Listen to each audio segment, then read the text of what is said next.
Hello students, now we are starting the topic electrostats for class 12th.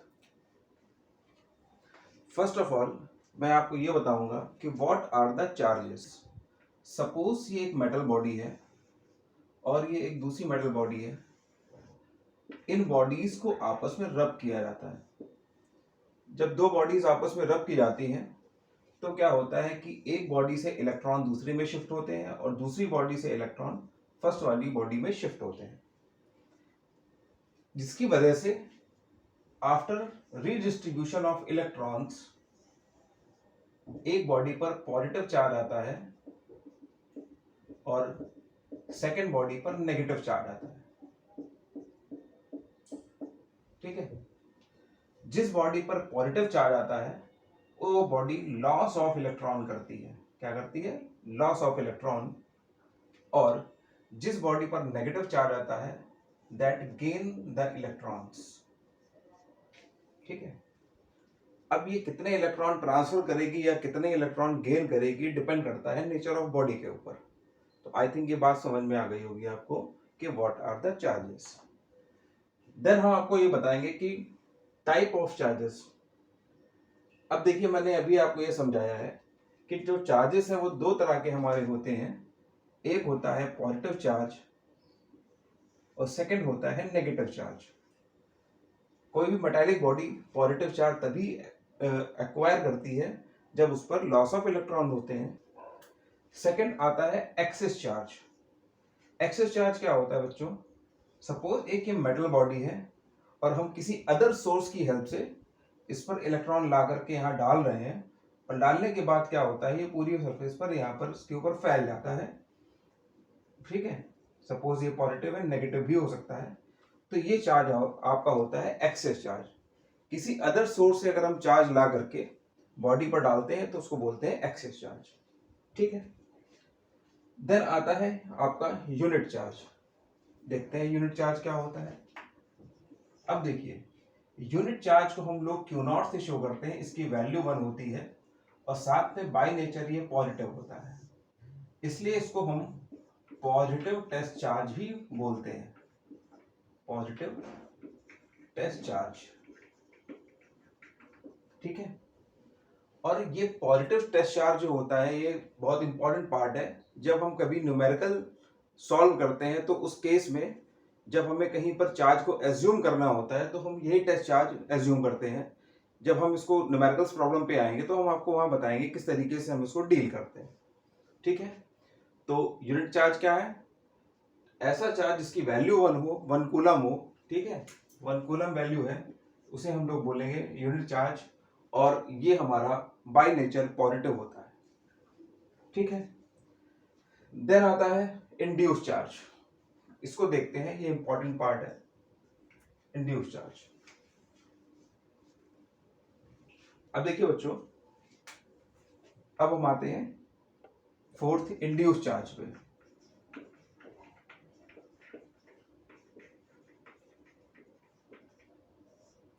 देखिए, होता क्या है कि सपोज एक ही मेटल बॉडी है कोई और अभी इस पर कोई भी चार्ज नहीं है और हमने इसके पास में, मतलब पास में क्या, अभी फिलहाल तो ये दूर है. सपोज एक पॉजिटिव रॉड इससे काफी दूर रखी हुई है. ठीक है, अभी इस पर कोई चार्ज नहीं है, बट जैसे ही हम इस रॉड को उसके पास में लेकर के आते हैं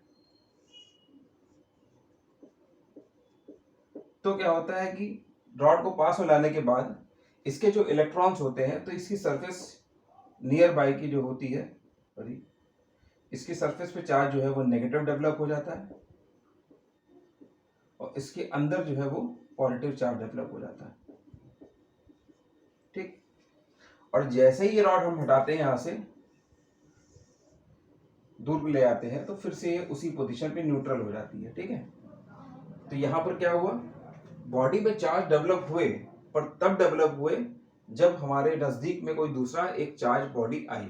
ठीक है, तो इंड्यूस चार्ज उसे कहते हैं जब किसी दूसरे चार्ज की प्रेजेंस में, ठीक है ना, चार्ज हमारा डेवलप हो.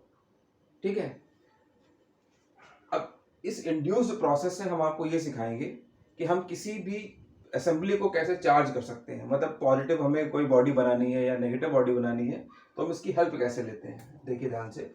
सपोज हमारे पास एक ये स्फेयर है, हम इसको पॉजिटिव या नेगेटिव चार्ज करना चाहते हैं, ठीक है ना। अब इसके लिए क्या करना होगा, ध्यान से देखिए।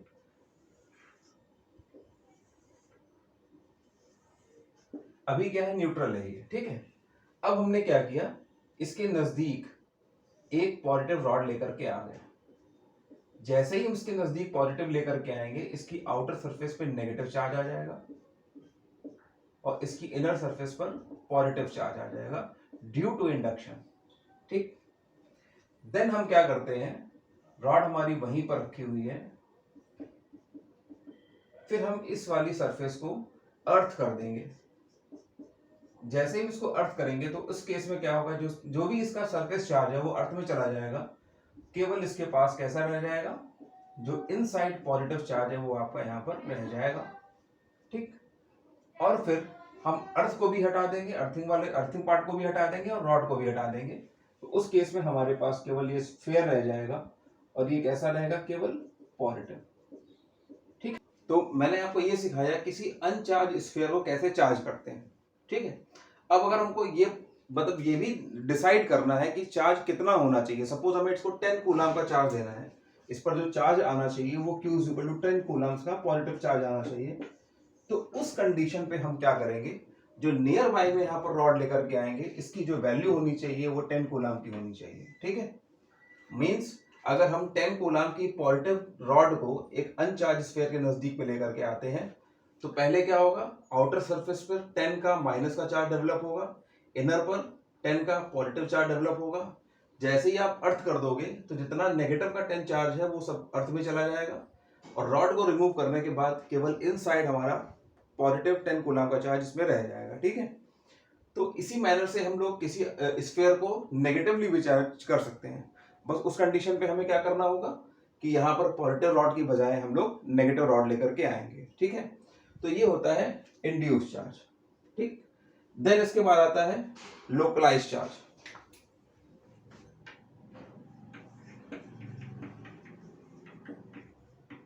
लोकलाइज्ड चार्ज, इसको समझने के से पहले आप पहले ये समझ लीजिए कि what is the delocalised charge.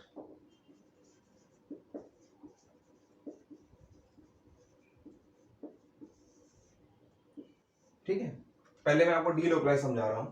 देखिए होता क्या है, आपने देखा होगा कि बेंजीन रिंग में हमारे अल्टरनेट सिंगल डबल बॉन्ड होते हैं और अगर उस पर कोई पॉजिटिव चार्ज या नेगेटिव चार्ज है तो वो थोड़ी देर बाद वो रोटेट होकर के अपनी पोजीशन को वो चेंज कर देता है, वो यहाँ कहीं आ जाएगा,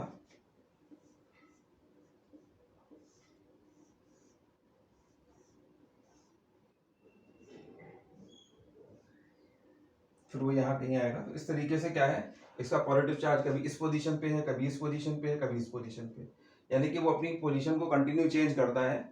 ये change of position due to resonance होती है, ठीक है। अब इस तरीके से क्या है, हम इसका जो स्ट्रक्चर ड्रॉ करते हैं वो बुक्स में ऐसे भी दिया जाता है आपको कि आप यहाँ पर एक रिंग बना देते हो। ये रिंग ये शो करती है कि जो चार्ज है वो मूविंग है, वो मूव कर रहा है, ठीक है। तो डीलोकलाइज चार्ज होता है अगर चार्ज आपका मूव कर रहा है, ठीक है ना, ड्यू टू रेजोनेंस या अदर वे, तो मूविंग चार्ज को हम लोग बोलते हैं डीलोकलाइज चार्ज और इसको बोलते हैं डीलोकलाइजेशन ऑफ चार्जेस, ठीक है। अब इसी से रिलेटेड है आपका लोकलाइज चार्ज। जैसे आपका ये है Na+, K+, Ca+2, O double negative, ठीक है। तो देखिए इन मेटल और नॉन मेटल के ऊपर जो भी चार्ज हमारे आ रहे हैं वो चार्ज मूव नहीं कर रहे हैं, मीन्स एटम जो है वो उसको होल्ड करके बैठा हुआ है। तो ये आपका क्या हो जाएगा, लोकलाइज चार्ज। दैट मीन्स अगर चार्ज मूविंग है तो डी लोकलाइज चार्ज और अगर चार्ज स्टेबल है तो हमारा लोकलाइज चार्ज, ठीक ठीक है। अब हम नेक्स्ट पार्ट पे आते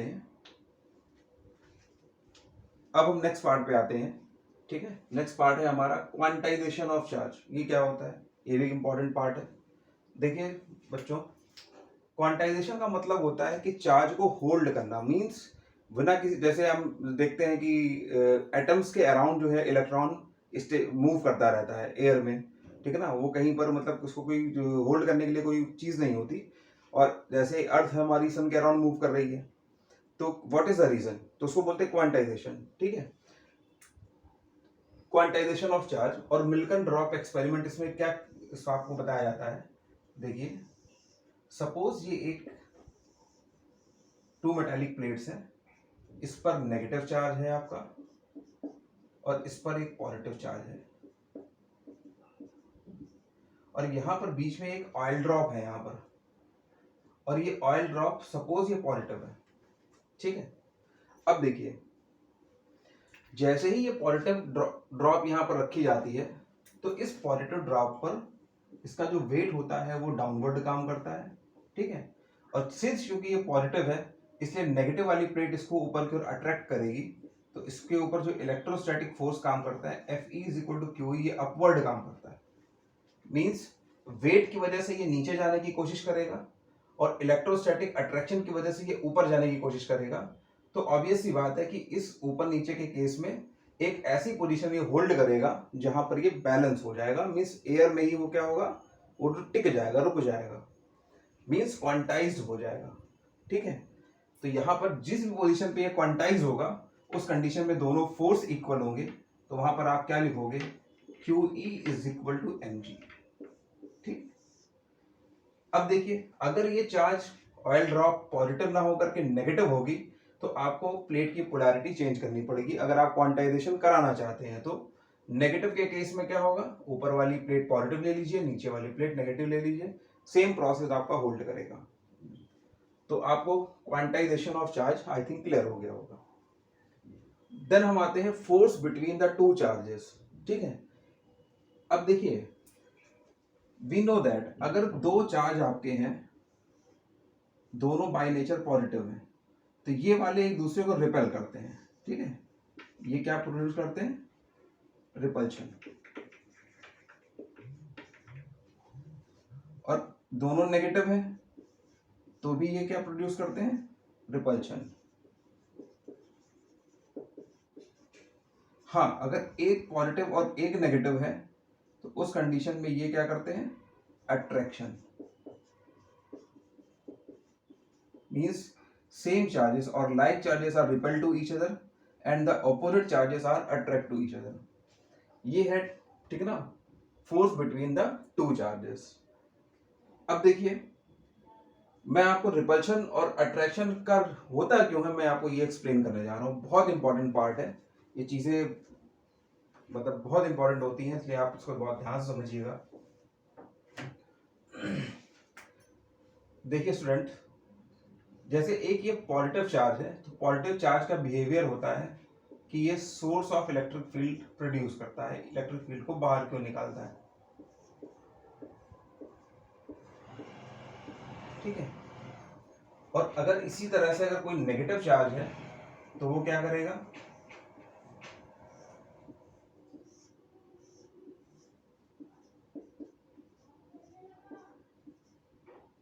वो इलेक्ट्रिक फील्ड को अंदर की ओर एब्जॉर्ब करता है। इसको हम बोलते हैं सोर्स, इसको बोलते हैं सिंक। ठीक है, अब देखिए, सपोज दो पॉजिटिव चार्ज हमारे पास में रखे हुए हैं ऐसे, अभी सपोज दूर है, यहाँ पर इस तरीके से क्या है, दूर दूर है, तो इसकी फील्ड आप ड्रॉ कर सकते हैं ऐसे। मैं लॉजिक बता रहा हूं कि रिपल्शन क्यों होता है और अट्रैक्शन क्यों होता है ये तो पता है, और रीजन नहीं पता होता है हमको कि आखिर होता क्यों है। ठीक है, अगर किसी बच्चे को पहले से पता था या पहले से जानता था, तो मुझे जरूर कमेंट करके बताएं। ठीक है, सॉरी, ये भी पॉजिटिव है।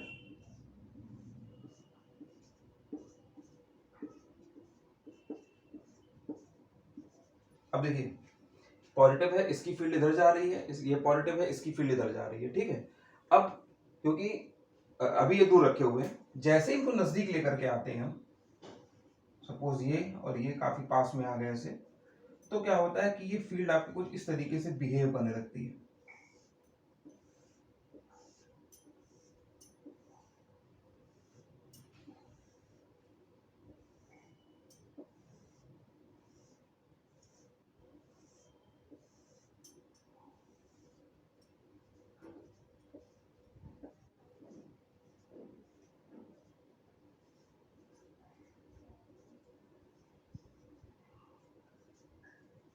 ठीक है। तो अब देखिए ध्यान से, अब जब ये दूर दूर थे तो दोनों की जो फील्ड थी वो ठीक है ना नॉर्मली मूव कर रही थी, इधर की भी इसकी भी। पर जैसे ही दोनों को पास लाया गया, क्योंकि फील्ड एक दूसरे को कट नहीं करती, मैं आपको भी बताऊंगा आगे, इलेक्ट्रोस्टैटिक फील्ड एक दूसरे को कट नहीं करती हैं, तो जैसे ही आप इनको नजदीक लेकर के आओगे तो इनमें स्ट्रेन आ जाएगा, स्ट्रेस आ जाएगा, और ये आपस में इस तरीके से बेंड हो जाएंगी। ठीक है, तो ध्यान दीजिए कि जब ये बेंड हो रही है और जैसे ही आप इसको छोड़ोगे तो ये पीछे की ओर भागेगा। ठीक है, मीन्स इस तरीके से है, एक रिपल्शन देगा, और जैसे ही आप इसको लूज करोगे तो ये बैक साइड में मूव करने की कोशिश करेगा। तो ये वाला पार्ट इसको इधर की ओर मूव कराएगा, और ऐसे ही इसको देखेंगे तो ये इधर की ओर मूव करेगा। ठीक है, तो इस तरीके से ये क्या फील कर रहे होंगे, रिपल्शन फील करेंगे, क्योंकि दोनों पॉजिटिव है। सेम अगर नेगेटिव चार्ज होंगे दोनों तो सेम प्रोसेस होगा, बस नेगेटिव आपको शो कर रहा है और एरो की डायरेक्शन रिवर्स कर देनी है। उस केस में भी यहां पर क्या होगा कि मीन्स फील्ड एक दूसरे को कट नहीं कर रही होंगी, और ये इस तरीके से। अब देखिए अट्रैक्शन कैसे होता है।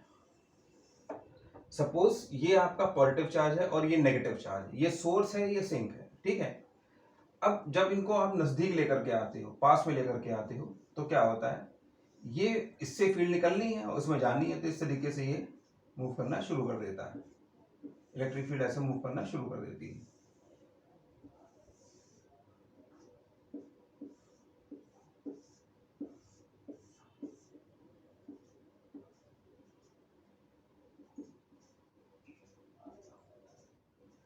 ठीक है, तो ये आपका क्या होगा भाई, ये सोर्स है, ये सिंक है, इसको उसको देना है, इसको लेना है, तो उस कंडीशन पे ये इस तरीके से नजदीक आने की कोशिश करेंगे। आप बिल्कुल वैसे ही समझ सकते हो कि अगर दोनों पॉजिटिव हैं, ठीक ना, या दोनों नेगेटिव हैं, तो देखिए दोनों पॉजिटिव आप ऐसे समझ सकते हो कि दोनों, सपोज ये दो काफी रिच पर्सन है, ठीक ना, अगर दो रिच पर्सन अगर सामने होंगे तो ऑब्वियस सी बात है उनमें थोड़ा सा रिपल्शन आएगा।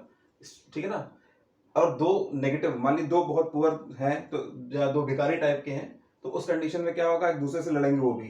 ठीक है, हाँ, बट अगर एक अमीर आदमी है और एक गरीब आदमी है, या पुअर है, भिखारी है, तो ऑब्वियस सी बात है, इसको देना है तो ये आराम से देता रहेगा, ये आराम से लेता रहेगा, तो इनमें बढ़िया इंटरेक्शन होगा। ठीक है, तो ध्यान रखिएगा, कभी भी दो सोर्स अगर पास में होंगे तो रिपेल करेंगे, या दो सिंक अगर आप पास में होंगे तो भी रिपेल करेंगे, बट अगर एक सोर्स और एक सिंक अगर नजदीक रहेंगे तो अट्रैक्ट करेंगे। दैट इज द रीजन कि दो पॉजिटिव क्यों रिपेल करते हैं, या दो नेगेटिव क्यों रिपेल करते हैं, और एक पॉजिटिव एक नेगेटिव क्यों, ठीक है ना, अट्रैक्ट करता है। ठीक है,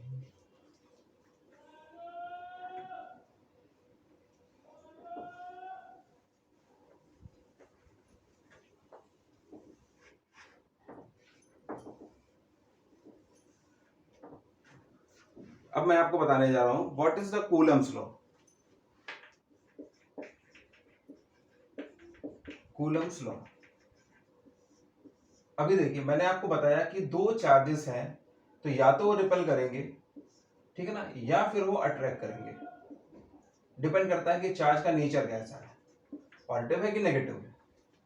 तो कूलम्स ने ये बताया था कि दो चार्जेस अगर नियर बाय में प्लेस कर दिए जाते हैं, तो उस कंडीशन में जो भी उनके बीच का फोर्स ऑफ इंटरैक्शन होता है, इंटरैक्शन मींस आइदर अट्रैक्शन और रिपल्शन, जो भी उनके बीच का जो फोर्स ऑफ इंटरैक्शन होगा, that is proportional to Q1 into Q2। ठीक है, दोनों चार्जेस के प्रोडक्ट के प्रोपोर्शनल होता है, and the force between the two charges is inversely proportional to square of the distance between them. Means जो फोर्स होगा वो दोनों चार्जेस के प्रोडक्ट के प्रोपोर्शनल होगा, और फोर्स जो होगा वो स्क्वायर के डिस्टेंस के इनवर्सली प्रोपोर्शनल होगा। अगर इन दोनों बातों को इक्वेट करते हैं हम लोग, तो F प्रोपोर्शनल टू आएगा Q1 Q2 upon R square. F is equal to, proportionality हटाते हैं तो वैल्यू आती है 1/4πε0 K Q1 into Q2 by R square. ठीक है, यहाँ K होता है डाइलेक्ट्रिक कांस्टेंट,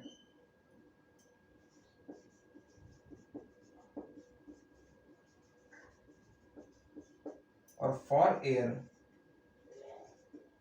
ये K आपका 1 होता है, तो अगर हम इसको 1 ले लेते हैं तो उस कंडीशन पे हमारा जो फॉर्मूला होगा वो हो जाएगा 1/4πε0 Q1 Q2 bye are square,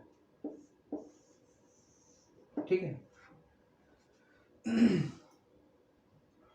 अब देखिए इसका जो वेक्टर नोटेशन है, vector form, that is F is equal to 1/4 pi epsilon naught Q1 Q2 by, अब हम लोग क्या करेंगे यहाँ r से मल्टीप्लाई करेंगे, r से डिवाइड कर देंगे, ठीक है।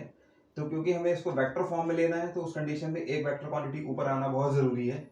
उस कंडीशन पे ये फॉर्मूला हमारा बन जाएगा, vector f is equal to 1/4 pi epsilon naught Q1 Q2 by r cube into r vector, ठीक है। ये इसका वेक्टर फॉर्म हो गया। और इसको हम ऐसे भी लिख सकते हैं 1/4 pi epsilon naught Q1 Q2 by r cube को लिखेंगे r square into vector r upon r, ठीक है। सेम वही r क्यूब बन जाएगा आपका। तो ये आपका इस तरीके से भी रिप्रेजेंट किया जाता है 1/4 pi epsilon naught Q1 Q2 by r square into r cap, r cap is the unit vector, ठीक। तो this is the formula, Coulomb's law, ठीक है ना, formula for the electrostatic force. आप इन चीज़ों को देखिए, समझिए, सीखिए, ठीक है। और आज की क्लास यहीं पर समाप्त होती है। आप, आई होप आपको चीज़ें समझ में आ गई होंगी। अगर कोई प्रॉब्लम होती है तो आप ऑब्वियस सी बात है कमेंट कर सकते हैं, या कोई ऐसे टॉपिक या कोई प्रॉब्लम अगर आ रही है न्यूमेरिकल्स में या किसी चीज़ में, तो आप मुझे बेशक आप बता सकते हैं। मैं उस चीज़ों को बहुत अच्छे से एक्सप्लेन करूँगा। देखिए चीज़ों को सीखने की कोशिश करिए। टॉपिक पढ़ लेते हैं, रट लेते हैं, वो इतना इंपॉर्टेंट नहीं है। पर जब आप छोटी छोटी बातों को समझोगे, फील करोगे इस चीज़ को, तो काफ़ी अच्छी ग्रूमिंग आएगी चीज़ों पे, ठीक है। तो आप इसको सीखिए। Thank you.